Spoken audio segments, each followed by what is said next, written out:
Hi, and welcome to Heaven. This is Julia Kibilda, And Raquel.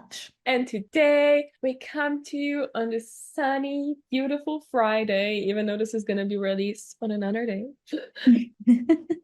But hey, the weekend is coming, positive vibes are here. How are you feeling, Raquel? I'm feeling good. I'm feeling rejuvenated. Spring is springing and we're walking towards summer. I'm feeling it. I'm vibing. And it feels nice that like the seasonal depression is definitely gone for good. Yeah.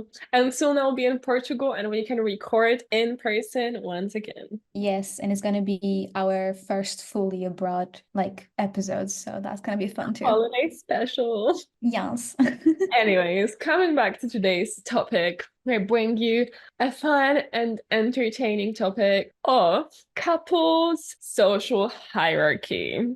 So it's this interesting thing that I kind of observed. I mean, I think I've observed it before, but I kind of consciously started thinking about it as how couples and people in couples are kind of put at a pedestal in like our society, this idea of a power couple, how, being in a couple makes you more powerful, makes you better. The whole goal of your life is to be in a couple and all of that. And I think it's kind of being exacerbated a lot by social media right now and various couple accounts and people influencing together as a couple on the internet, which is kind of what I think we'll focus on today. Yeah, I think it's quite interesting. I don't even think it's being exactly exacerbated by social media. It's more like the social media is showing to us in a way more blunt way how we always have been. So it feels more exaggerated, but perhaps that's just Yeah. how we are. But now we can see beyond our own personal social circles and go even beyond that.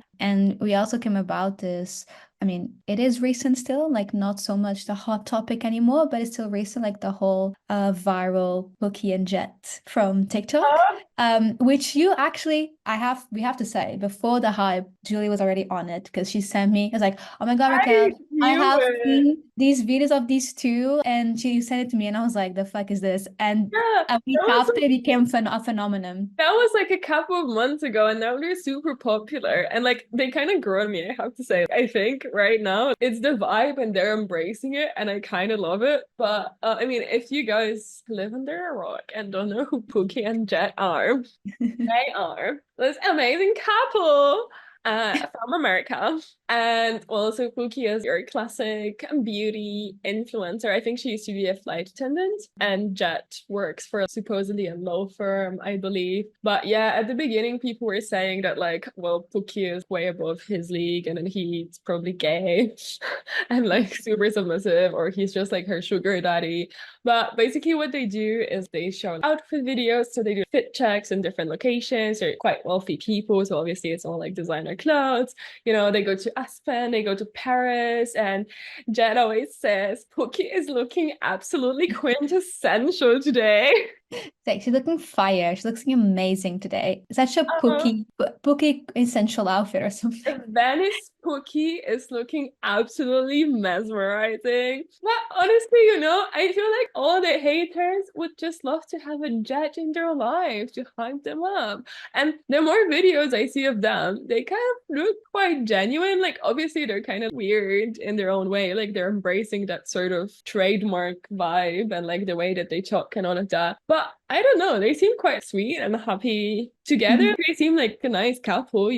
But yeah, that was kind of what made us think about this whole thing. And I found them because before they were trending, I pointed out that was back in January or even earlier than that. And I was like, oh We my have the text God. mess. We have I the text was message to like, oh prove. my God, who are those? Like, why are they on my feed? Like, what has happened? Why has this appeared? I cannot stop looking. I don't know what I'm doing.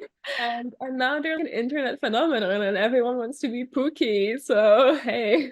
Yeah, I actually find they're I mean they're not the only ones who rose to fame by being a couple or even being like a couple first glance a bit embarrassing or cringe, but then grew in popularity and became actually quite people like really love them. And I actually find it quite interesting because as you're saying in the beginning, people were like cringing on them and finding it weird.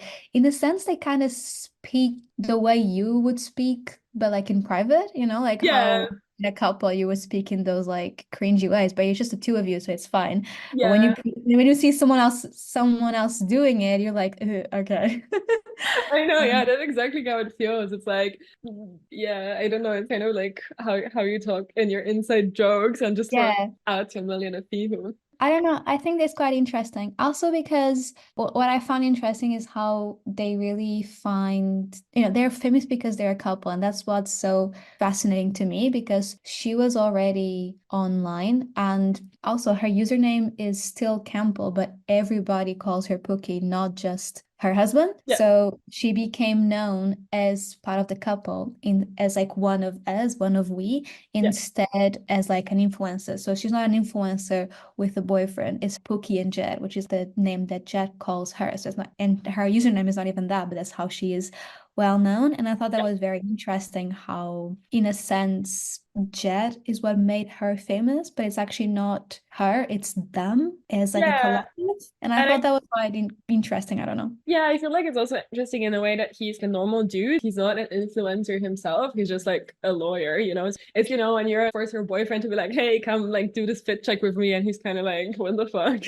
Yeah. It's not like they were both influencers because there's also a lot of people who are, both models or both Hmm. in the media industry who kind of become a couple and then, they kind of use that to promote cohesively together. There's also a lot of people like that. But I think they're kind of interesting because he's like a normal guy and they just kind of became famous for this like very specific thing.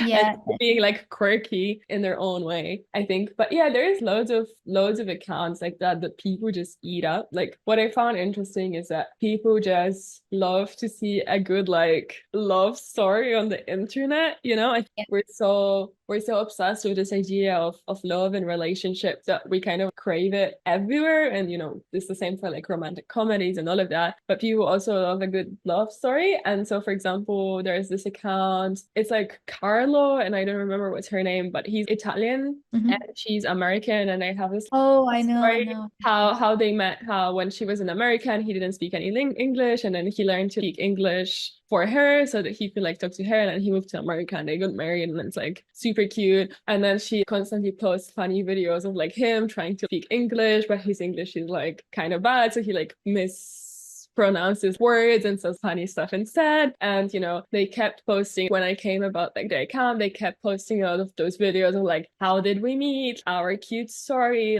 posting these cute moments of the relationship, how he's like this perfect Italian boyfriend who's so caring and so loving.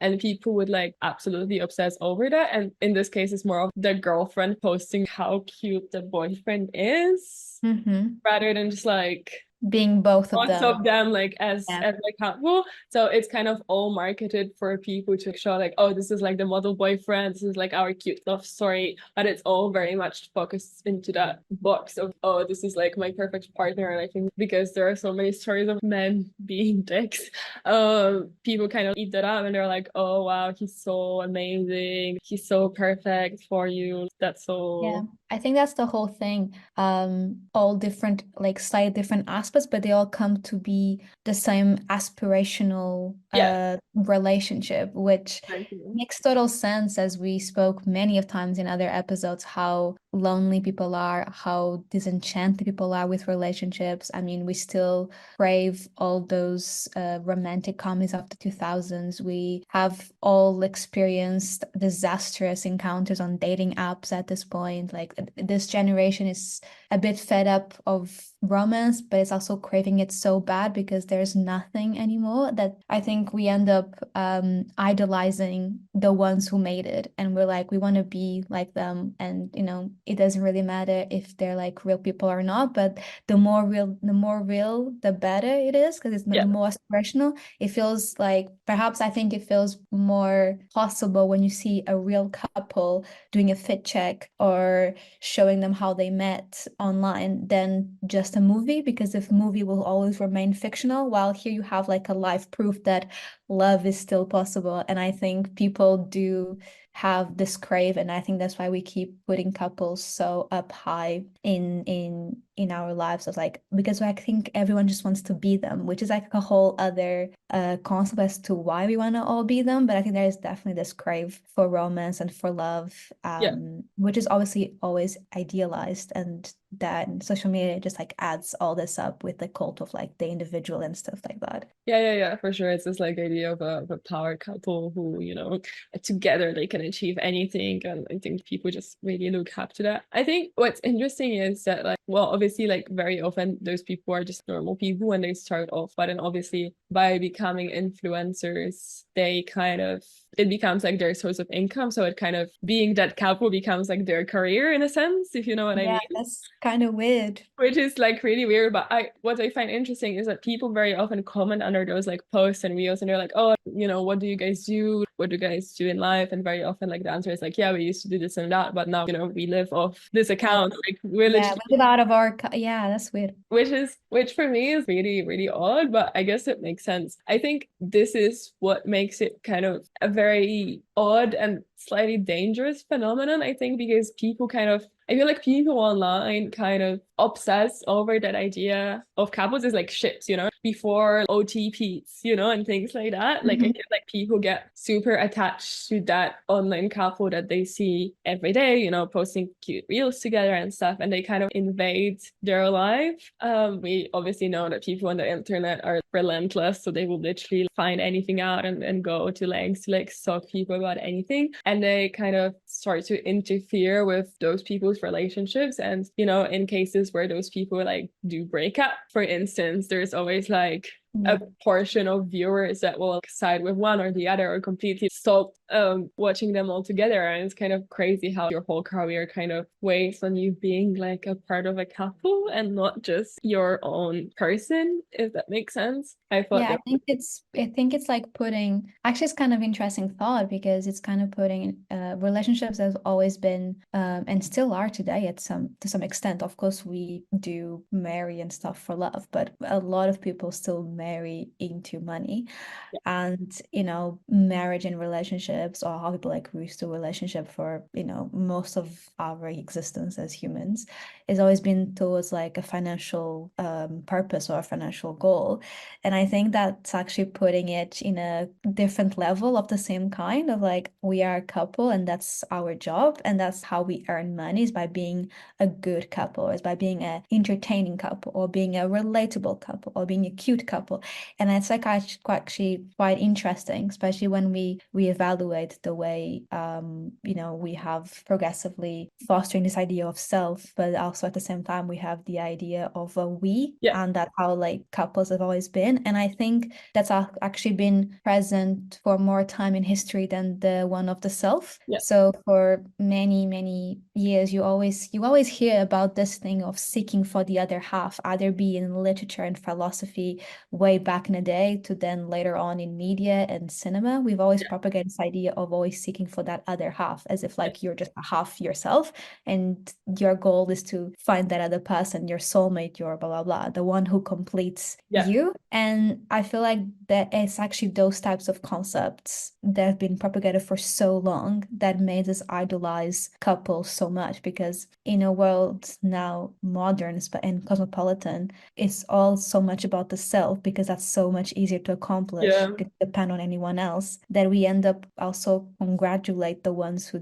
do. yeah, So no matter how much we try and to be saying like, oh, being single is great, there's always that thing like, if you are single and everybody's saying, oh, you do you, that's great, they're still gonna congratulate you if you get engaged. And they're still gonna be like, oh, congratulations. And I'm like, why am I being congratulated by getting engaged? yeah, Because it's yeah, considered to be an achievement, right? It's a life achievement to find someone and being in a couple, in this case forever, in like technical terms. So yeah, it's weird, and we do put the collective, the we, at top, even in a society that's very like towards the individual and the self-made, yeah, self-planned. I feel if that girl boss has a husband, she's gonna be on top Yeah, more yeah, than yeah. on her own because it's like, oh, now she actually made it Now she because has it all because not only does now she she have has a it career, all. she As if she also was, has a yeah, husband. yeah, as if she was incomplete before, but now she has it all. And I think that's when we actually see how couples throughout so many centuries, even to digital age, that's so much about just oneself, still actually remain on top, like very preliminary, you know? Yeah, yeah, yeah. No, that's very true. I feel like even if you look back at, I don't know, high school or like secondary school, I remember the coolest people were always the one who were in couples. They were like the it couple, the high school sweethearts. They would run the social hierarchy of the Definitely, school. definitely. The whole concept of like queen and king of prom and all of that is kind of all of them together, like that idea of a power couple doing something together. And as you said, it kind of permeates all the way up. And you see people, who are successful businessmen or businesswomen, and they're even more successful if both of them are successful. It's very rare that you would shine a light on someone who's like, I don't know, an actor who has a completely normal wife who's a teacher or something like that. You kind of have to Mhm. be the it couple to be louder and to break through and to succeed. And I think that's kind of also why those people kind of interdate within their Mm, environment. In a yeah. sense, part of it is almost PR. Like if you get in the couple, it's good for the loudness of it, the social coverage that it's gonna get. It's like Kylie Jenner and Timothée Chalamet when they got together and everyone was talking about it all the time. And it's kind of like that idea of those people dating and our obsession with others people private life and with seeking drama from private relationships and love stories and seeing if they're gonna fail or not Yeah. is kind of what drives that industry forward in a way. Because I would say it's almost like an industry, like the couple industry. No, yeah, I think so too. And with that, I would add for sure that I was thinking about this, and sure, we do care about celebrities and who they're dating, but I think it's more it kind of reveals a bit more about us that and about maybe our society that perhaps who are you dating, and it's actually in like relationships in general is way more public than they are private. Yeah.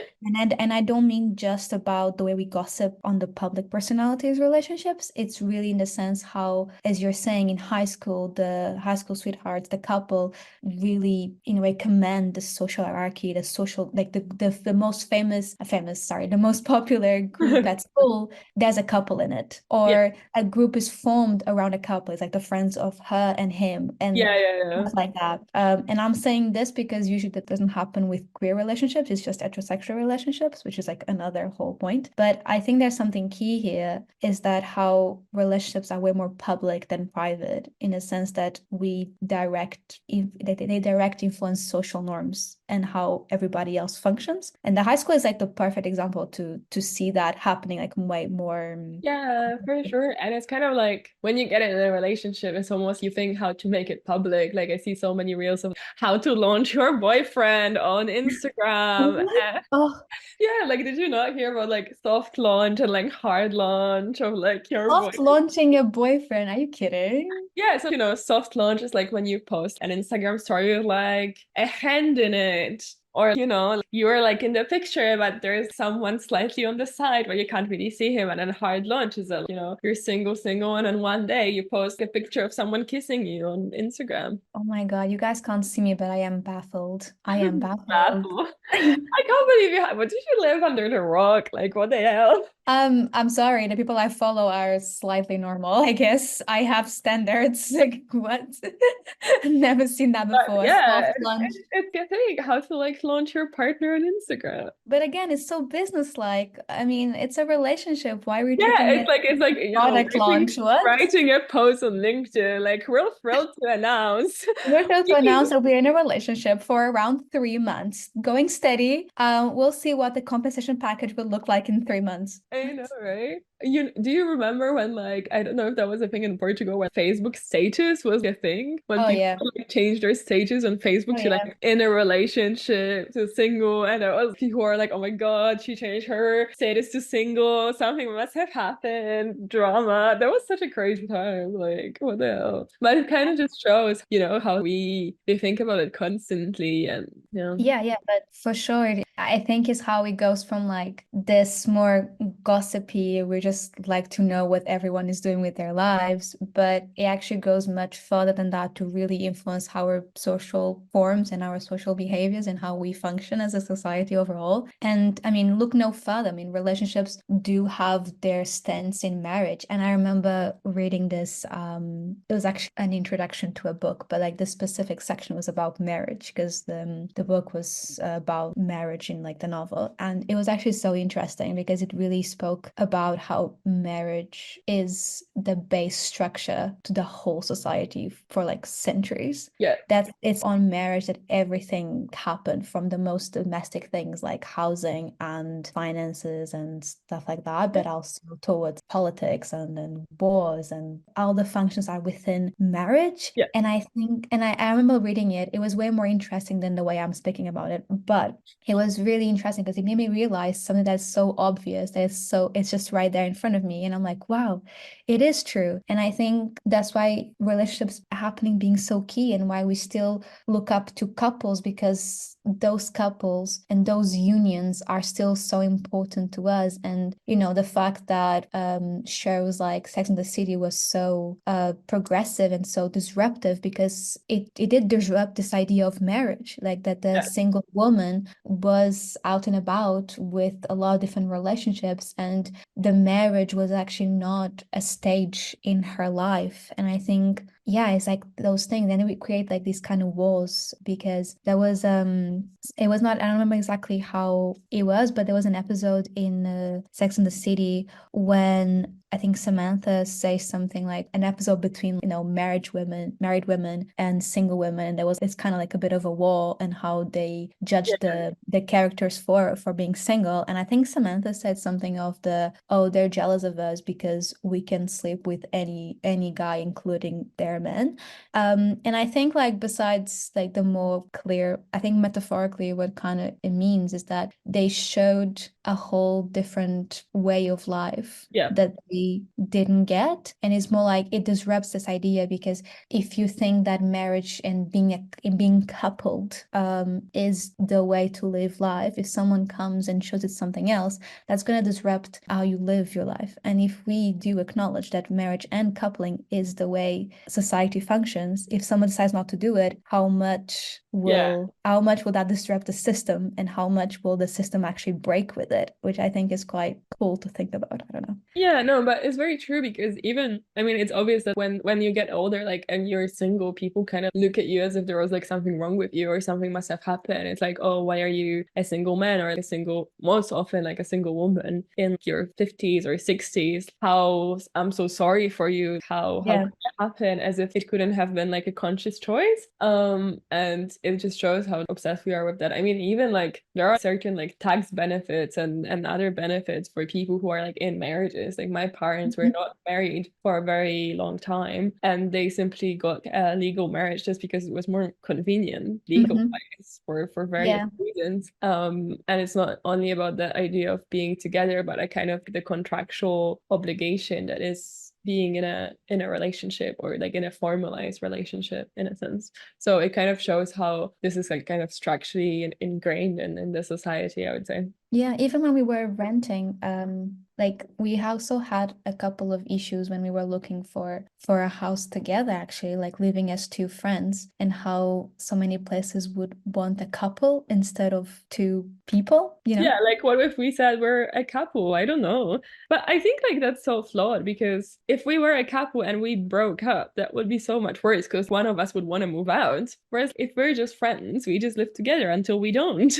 So But in a way, it makes no sense because at the end of the day, it's two people paying for a house. It's the same thing as a couple, Yeah, it doesn't matter what's your relationship. but it does have an influence. I in that case, I don't really know why, but it does have an influence. I think we still, yeah, it's just like putting them as like higher. It's like, oh, if they're a couple, they're more stable to have a household together instead of two friends. And why is that? I don't know. I don't Joint understand joint logic. income, you know. I mean, but we did have joint income as well, but just as friends, you know what I mean? I know, yeah, it's really stupid. It's weird, yeah.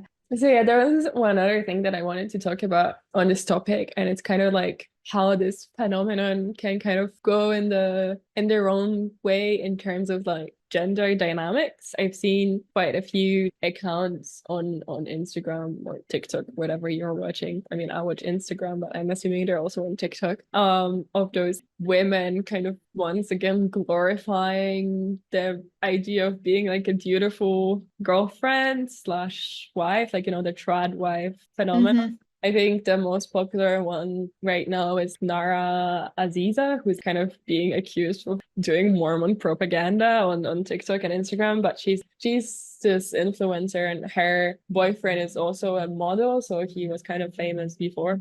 Mm-hmm. Her husband actually. They have a few kids and they're kind of living this Mormon. They're Mormons. And they're living this, you know, kind of simple life. And her whole Instagram is kind of about my husband was craving some mozzarella focaccia today, so I made this mozzarella from scratch and baked this rosemary focaccia with the rosemary that I grew in my garden. This is how I made it. And then she cooks in those like beautiful like designer clothes and stuff, and you know, always meticulously dressed and with makeup and super clean girl aesthetic Like vibe. first. You know, like speaks with this like super soft, like subdued, submissive kind of, you know, vibe voice. And it's this whole thing of like, yeah, my husband was craving this and I did that. Or a day in life with like me as a mother of two and a wife to my amazing husband. Like this is what I do in a day. And I see a lot of new kind of content like that popping up, and I don't know, I just find it kind of like concerning. I guess it always like exists, and you know, there's nothing wrong with wanting to be a caregiver as your primary occupation in life, and there's nothing wrong in wanting to be a wife Mhm. being taken care of by the husband who's a provider. I don't think there's anything wrong with that, but I think what's kind of concerning is how that can, obviously people with so much following promoting that kind of stuff, how that can kind of revert us back to our ideals, what an ideal couple image should look like. Because if you kind of promote that idea that, oh, in the perfect couple, it's the woman who does all of this stuff and, you know, does this mozzarella from scratch on a random Thursday afternoon for her husband, it's kind of putting the same expectations on women who are working the regular 9 to 5s, and that's simply obviously not achievable, and it's just presenting like a glorified and beautified, glamified image Mhm. what a job of a woman and a mother is, in a Yeah. sense. Yeah, I think it all depends on the kind of perspective and the angle you're doing it, because if you're saying that she's been kind of slightly accused of doing propaganda, it means that she's not just showing how her life is. It means that she is trying to somehow influence others to do the same as her, which is a completely different thing because we I don't know, we have this mini platform and we talk about our opinions and ideas, but we don't make others to act the way that we act, or we don't make others to have the life that we have, or we don't say this is how we should live.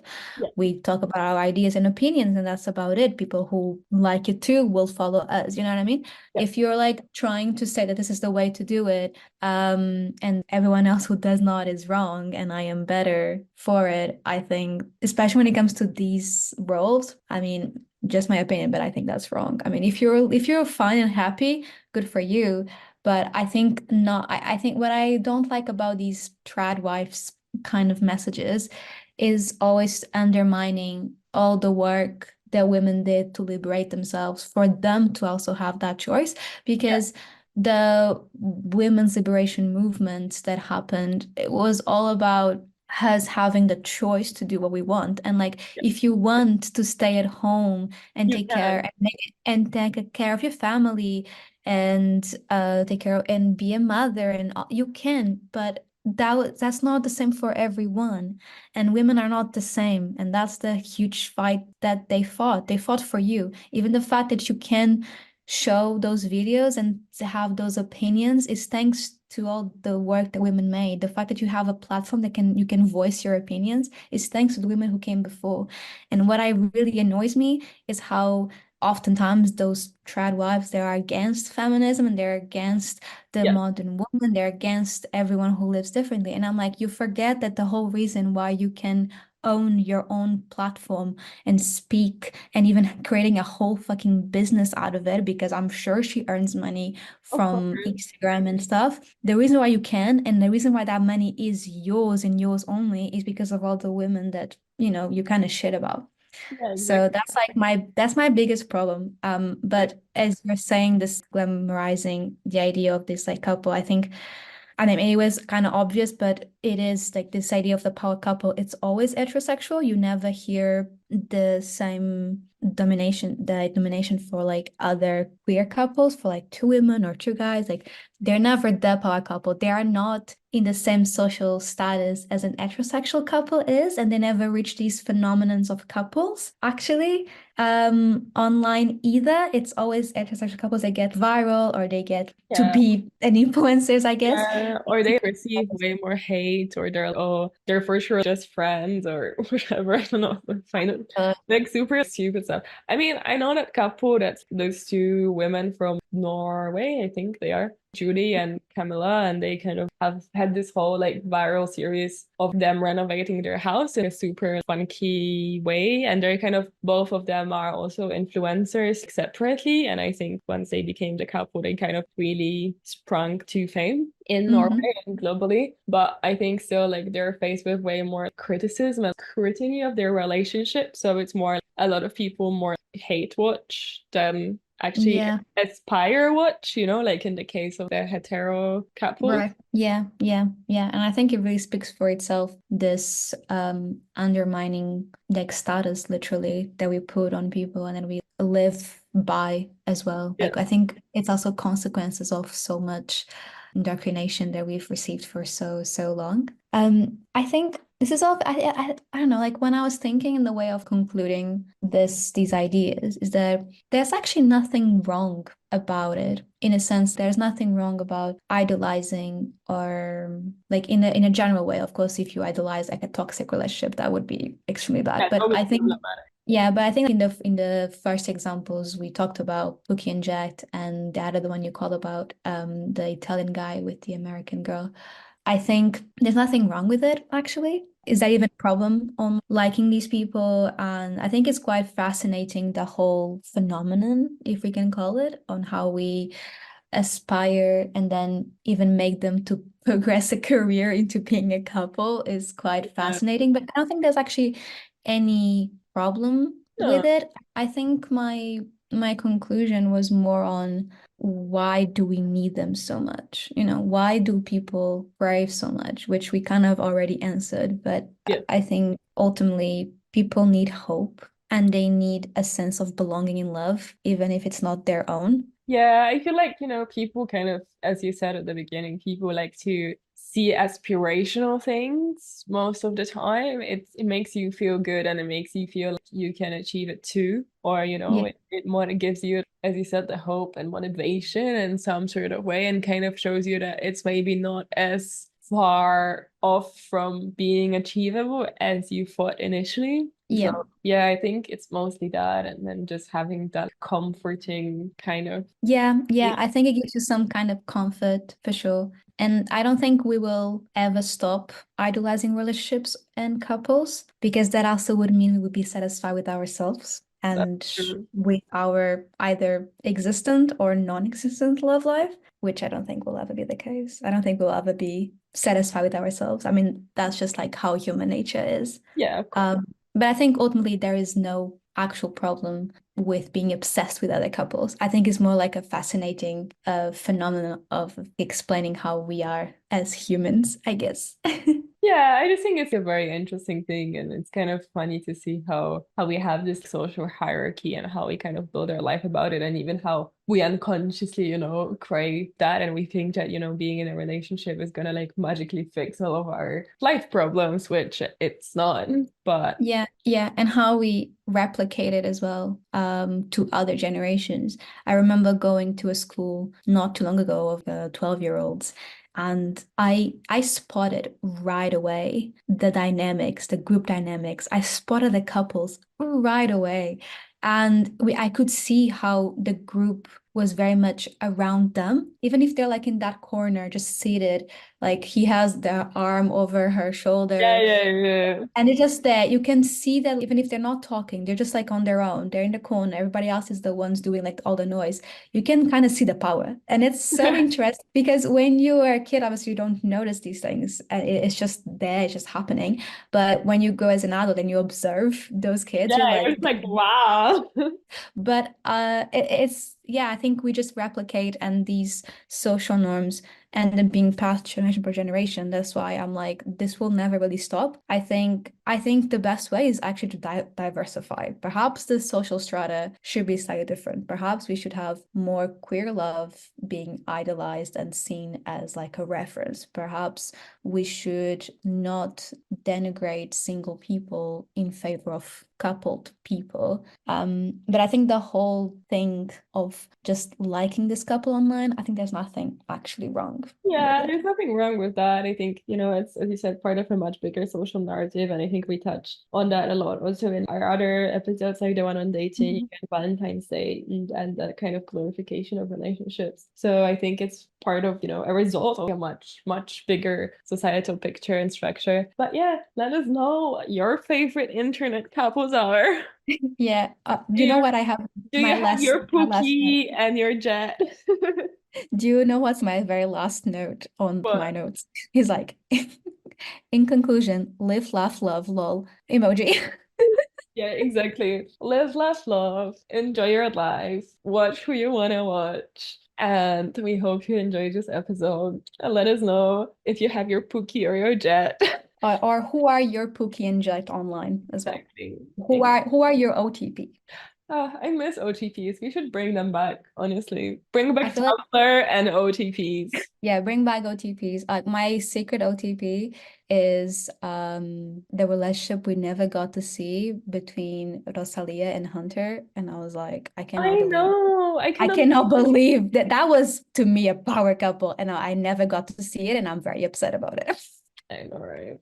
Anyways, on that note, we wish you a lovely day. Thank you and bye. Bye.